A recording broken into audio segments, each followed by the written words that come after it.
नमस्कार दोस्तों, स्वागत है आप सभी का आपके अपने चैनल आर्ट ऑफ अर्निंग में। फ्रेंड्स, जैसा कि आपको पता ही है, कुछ टाइम इंटरवल के बाद पेपाल अपने यूज़र एग्रीमेंट व पॉलिसीज़ में चेंजेस करता रहता है, उन्हें अपडेट करता रहता है।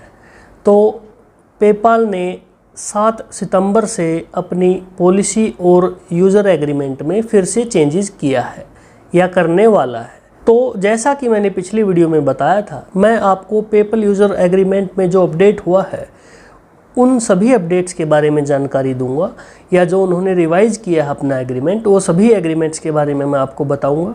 चाहे मुझे आपको 2-4 वीडियो लगातार इस पर क्यों ना देनी पड़े, पर आपको इसकी पूरी जानकारी मिलेगी। तो दोस्तों, चलिए शुरू करते हैं पेपाल यूज़र एग्रीमेंट के नए अपडेट के बारे में। पेपाल यूज़र एग्रीमेंट बेसिकली आपके व पेपाल पेमेंट प्राइवेट लिमिटेड के बीच एक कॉन्ट्रैक्ट होता है। Friends, PayPal payment private limited जो इंडिया में है, वो इंडियन गवर्नमेंट के लॉज व रूल एंड रेगुलेशन के अंडर आती है। फ्रेंड्स, जैसा कि आपको पता है, पेपाल में एक पर्सनल अकाउंट होता है, एक बिजनेस अकाउंट होता है। पर्सनल अकाउंट में आप पर्सनल अकाउंट तभी ओपन कर सकते हैं, पहली कंडीशन तो ये है, आप इंडिया के नागरिक होने चाहिए, सिटीजन ऑफ इंडिया, और आपकी उम्र 18 साल व इससे अधिक होनी चाहिए। अब बात करते हैं बिजनेस अकाउंट की। दोस्तों, बिजनेस अकाउंट के लिए या तो आप इंडिया के नागरिक हों या आपका बिजनेस व ऑर्गेनाइजेशन इंडिया से आप रन कर रहे हों, इंडिया से ऑर्गेनाइज हो रहा हो। किसी भी कंडीशन में आप पेपाल बिजनेस अकाउंट को ओपन कर सकते हैं।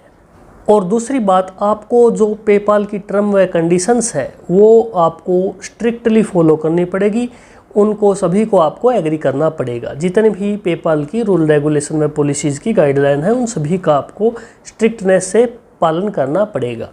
आपको पेपाल बिजनेस अकाउंट के लिए पेपाल का जो लीगल एग्रीमेंट है उसको फॉलो करना पड़ेगा, और आपको पेपाल की जो लीगल एक्सेप्टेबल पॉलिसी है उसको भी फॉलो करना पड़ेगा। दोस्तों, पेपाल टाइम टू टाइम अपनी पॉलिसीज़ को अपडेट करता रहता है, तो यह आपके लिए ज़रूरी हो जाता है उन सभी पॉलिसीज़ को अच्छे से समझना, वह समझने के बाद फॉलो करना। अगर आप उन पॉलिसीज़ को एग्री नहीं करते हैं तो आपको पेपाल तुरंत छोड़ना होगा। आप पेपाल के साथ पेपाल का जो अकाउंट है उसको क्लोज करके आपके व पेपाल के बीच जो भी रिलेशन है उसको टर्मिनेट कर सकते हैं। इसके लिए आपको कोई चार्ज नहीं देना होगा, कोई एक्स्ट्रा फीस नहीं देनी पड़ेगी। पर अगर आप पेपाल के साथ कंटिन्यू रहना चाहते हैं तो आपको उन सभी एग्रीमेंट्स को फॉलो करना पड़ेगा, पॉलिसीज़ को फॉलो करना पड़ेगा, और उन सभी पॉलिसीज़ व रूल रेगुलेशन पर अपनी सहमति जतानी पड़ेगी।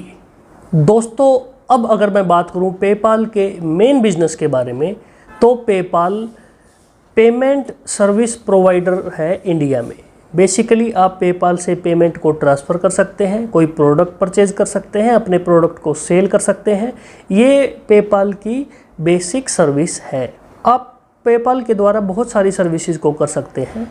और दोस्तों, एक बात और मैं आपको बता दूं, पेपाल किसी भी सर्विस को बिना आपको इन्फॉर्म किए टर्मिनेट कर सकता है, विड्रॉ कर सकता है। ये बात आपको समझनी पड़ेगी। अब बात आती है पेपाल पर्सनल अकाउंट व बिजनेस अकाउंट की। तो आप इन अकाउंट के ज़रिए कोई प्रोडक्ट खरीद सकते हैं, आप डेबिट कार्ड या क्रेडिट कार्ड से कोई शॉपिंग कर सकते हैं या मनी ट्रांसफ़र कर सकते हैं।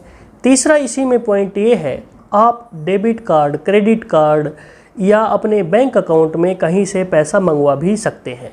और हाँ दोस्तों, आप 100% रिस्पॉन्सिबल होंगे पेपाल के जो अकाउंट है, चाहे पर्सनल अकाउंट हो, बिजनेस अकाउंट हो, उसके पासवर्ड को सेफ रखने में, या और भी कोई अदर कोड है उसको सेफ रखने में, आपका पर्सनल आइडेंटिफिकेशन नंबर मेंटेन करने में, और कोई भी एडिक्वेट सिक्योरिटी है उसको मेंटेन करने में, या कोई भी आपकी आईडी है उसको सिक्योर करने में आप खुद ही रिस्पॉन्सिबल होंगे।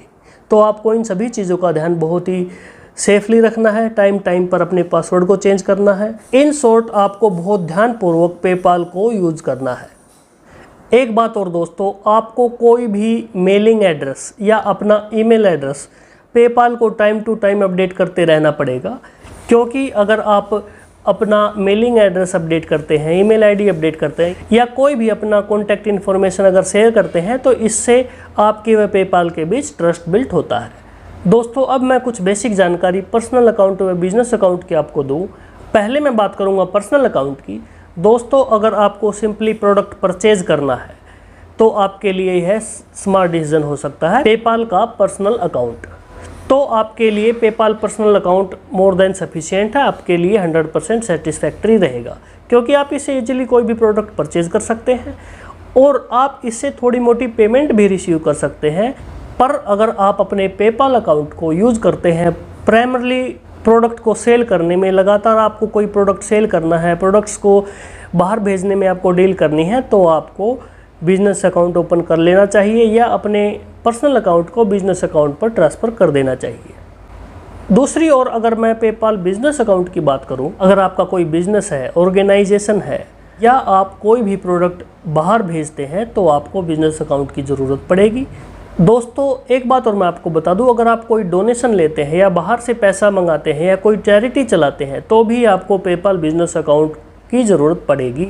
दोस्तों अगर आपका कॉरपोरेट बिजनेस नहीं है और आप फिर भी पेपाल के प्रोडक्ट को बाहर डील करते हैं, पेपाल के जरिए प्रोडक्ट्स को बाहर सेल करते हैं, तो भी आपको पेपाल बिजनेस अकाउंट की ज़रूरत पड़ेगी। और हाँ दोस्तों, पेपाल जो चार्जेस लेता है वो पर्सनल अकाउंट में कुछ और होंगे और बिजनेस अकाउंट में कुछ और होंगे, तो ये आपस में वैरी कर सकता है, आपको चिंता करने की ज़रूरत नहीं है। दोस्तों आज की इस वीडियो में इतना ही। हम अगली वीडियो में भी पेपाल यूज़र एग्रीमेंट पर ही बात करेंगे।